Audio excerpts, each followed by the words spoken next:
आज माजी मंत्री हे सुभाष बापू देशमुख हे करमाळ तालुक्यातील केम या ठिकाणी आलेले आहेत। बापू, काय सांगाल, आज लोकमंगल शाखेचा 68वा शाखेचा शुभारंभ करण्यात आला आहे, काय प्रतिक्रिया असणार आहे? आज लोकमंगल नागरी पतसंस्थेचा 68वी शाखा शुभारंभ केम गावामधून झालेला आहे। मला या निमित्तानं मी सर्वांचंच मनापासून अभिनंदन करतो, आभारी मानतो। लोकमंगल नागरी पतसंस्था ही महाराष्ट्रातली 3ऱ्या क्रमांकावरची पतसंस्था आहे। आज या वर्षी आम्हाला जवळपास 75 शाखा मंजूर आहेत। आणखीन 7 शाखा नजीकच्या काळामध्ये सुरू होणार आहेत। पश्चिम महाराष्ट्रात खूप मोठ्या प्रमाणात ह्याचं लोकमंगल नागरी पतसंस्थेचं जाळं पसरलेलं आहे।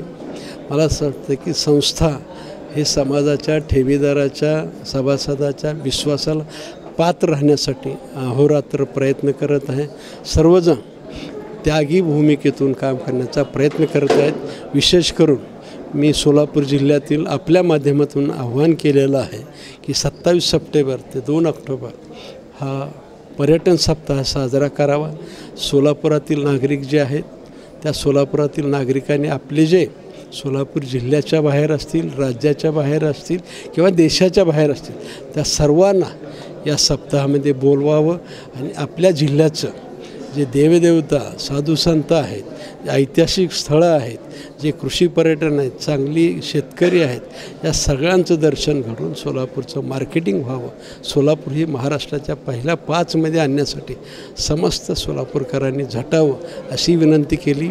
आणि केम हे गाव महाराष्ट्राच्या नकाशावरती ठळकपणे येण्यासाठी इथलं जे कुंकू जवळपास 25 कारखाने या ठिकाणी आहेत, ते अधिकाधिक बळकट कशी होतील, मोठे कशी होतील, महाराष्ट्रात नाही तर देशात ह्या केमचं गाव कसं नावलौकिक ह्याच्यासाठी गावकऱ्याला आव्हान केलेलं आहे। आणि मला खात्री आहे गावकरी याच्यासाठी चांगला प्रतिसाद देतील। धन्यवाद। सोलापूरच्या काँग्रेसच्या खासदार प्रणिती शिंदे यांनी ऑपरेशन सिंदूरला तमाशा असं देखील विधान केलं होतं, त्यावरती आपली काय प्रतिक्रिया आहे?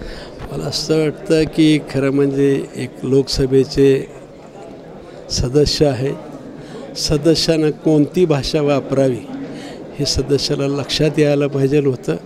परंतु भावनेच्या भरात आणि भाजपवर प्रचंड राग ह्या सगळ्या गोष्टीचा तो जो शब्द वापरला आहे तो नको तो वापरलेला आहे।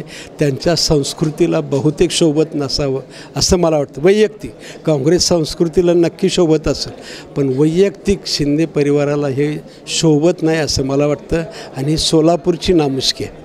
काल लोकसभेमध्ये अधिवेशनामध्ये देखील त्यांनी एक विधान केलं होतं की पंतप्रधान नरेंद्र मोदी यांनी अमेरिकेचे ट्रम्प त्यांचं नाव घेतल्यामुळं टेरिफ आहे तो 25% आकारला, असं देखील विधान त्यांनी केलं आहे। मला असं वाटतं की देशात लोकशाही आहे, प्रत्येकाने काय म्हणायचं हा त्यांना अधिकार आहे। नक्कीच आपण पाहू शकतो की या ठिकाणी माजी मंत्री जे सुभाष बापू देशमुख आहेत यांनी जी आहे ते बोलताना यावेळी प्रतिक्रिया दिली आहे।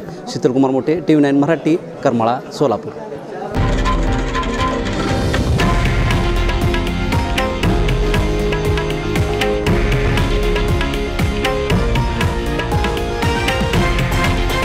हे आहे देशातील नंबर 1 न्यूज नेटवर्क आणि आपण पाहत आहात TV9 मराठी, एकमेव।